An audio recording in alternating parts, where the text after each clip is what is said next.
সুপ্রিয় দর্শক, কাশ্মীরের পাহেলগামের জঙ্গি হামলার ঘটনায় প্রায় ২৭ জন নিরীহ ভারতীয় পর্যটকের মৃত্যু হয়েছিল।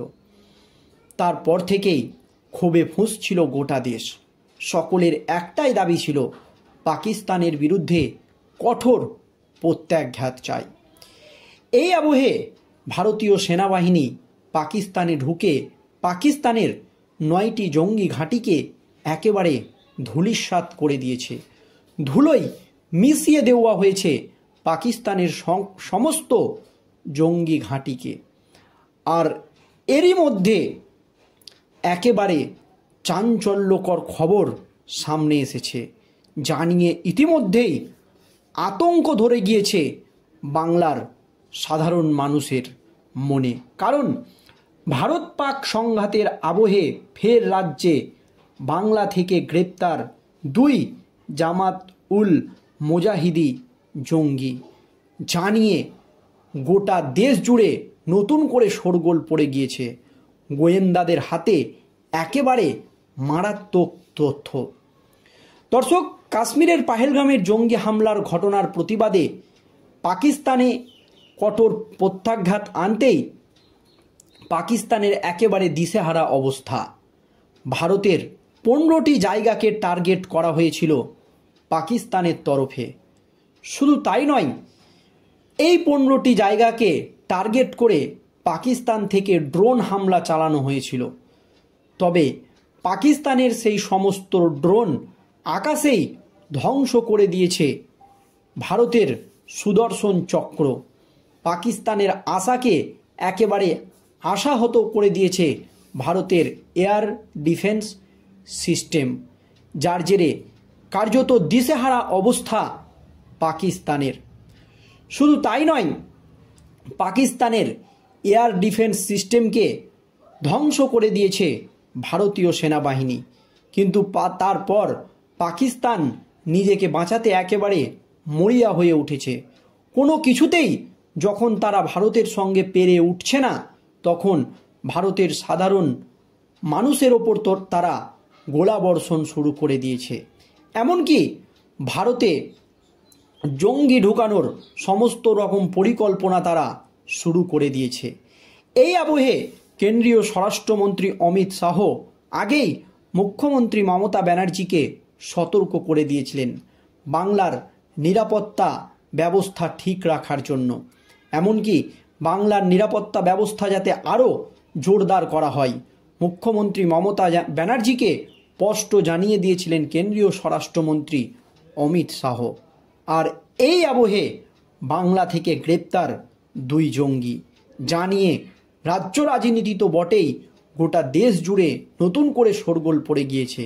আর ভারতীয় গোয়েন্দাদের হাতে বাংলার এই জঙ্গিদেরকে নিয়ে একেবারে মারাত্মক তথ্য উঠে এসেছে।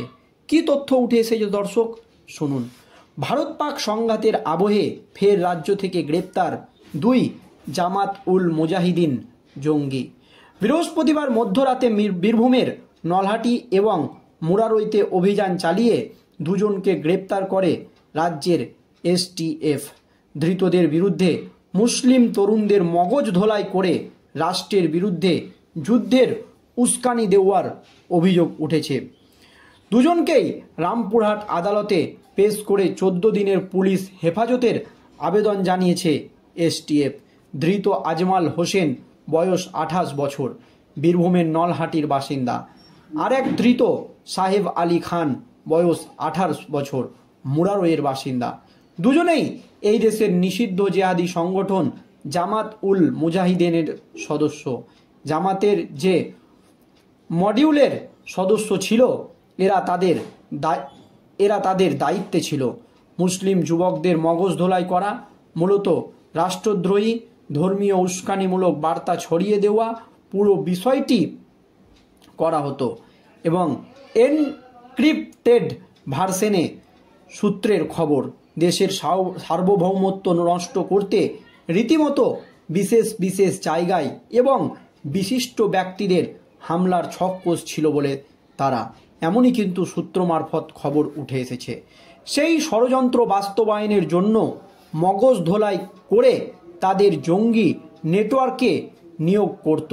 এসটিএফ সূত্রের খবর, এর আগে আজমাল বাংলাদেশে ঢোকার চেষ্টা করেছিল। সেখানে জেহাদি কার্যকলাপের সঙ্গে যুক্ত ছিল সে। শুধু তাই নয়, সঙ্গীদের নিয়ে বিস্ফোরক তৈরি ও আগ্নেয় অস্ত্র জোগাড়ের চেষ্টা করেছিল।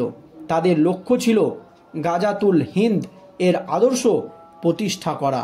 এ প্রসঙ্গে এসটিএফের ওসি ইন্দ্রজিৎ বসু জানান, দেশের বাইরে দেশবিরোধী শক্তির সঙ্গে নিয়মিত যোগাযোগ রাখত আজমাল এবং সাহেব।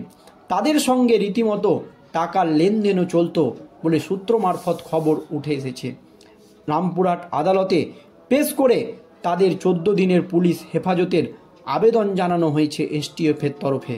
হেফাজতে নিয়ে জেরা করে জামাত নেটওয়ার্কের বাকিদের হদিশ পেতে চাইছে কেন্দ্রীয় তদন্তকারী সংস্থারা। উল্লেখ্য, মাত্র 2 দিন আগেই বীরভূমের নলহাটিতে বিপুল পরিমাণে বিস্ফোরক উদ্ধার হয়। সেই বিস্ফোরককে একসঙ্গে বিস্ফোরণ ঘটলে ভয়ঙ্কর পরিস্থিতি হতে পারত বাংলায়, এমনই দাবি গোয়েন্দাদের। জেলার 3টি শহর সিউড়ি, রামপুরহাট, বোলপুর কার্যত উড়ে যেত বলে অনুমান পুলিশ আধিকারিকদের। এই বিস্ফোরক মজুতের সঙ্গে জামাত জঙ্গিদের কোনো যোগ রয়েছে কিনা তা খতিয়ে দেখা হচ্ছে বলে জানা গিয়েছে। ভারত পাকিস্তান যুদ্ধের আবহে মুখ্যমন্ত্রী মমতা ব্যানার্জিকে প্রথম থেকেই সতর্ক করে আসছেন কেন্দ্রীয় স্বরাষ্ট্রমন্ত্রী অমিত শাহ যে বাংলার নিরাপত্তা বাড়ানো হোক। আর এই আবহে বাংলা থেকে গ্রেপ্তার 2 জামাত উল মুজাহিদিন জঙ্গি। মধ্যরাতে বীরভূমের নলহাটি এবং মুরারোয়ে অভিযান চালিয়ে এই 2 জনকে গ্রেপ্তার করা হয়েছে। ধৃতদের বিরুদ্ধে মুসলিম তরুণদের মগজ ধোলাই করে রাষ্ট্রের বিরুদ্ধে যুদ্ধের উস্কানি দেওয়ার অভিযোগ রয়েছে। আর 2 জনকেই রামপুরহাট আদালতে পেশ করে 14 দিনের পুলিশ হেফাজতের আবেদন জানিয়েছে এসটিএফ। কারণ তাদেরকে 3rd ডিগ্রি দিলেই আরও একাধিক তথ্য তাদের কাছে উঠে আসবে।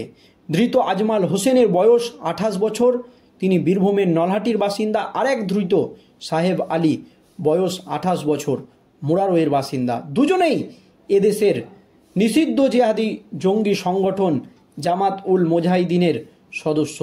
জামাতের মডিউলের সদস্য ছিল এরা।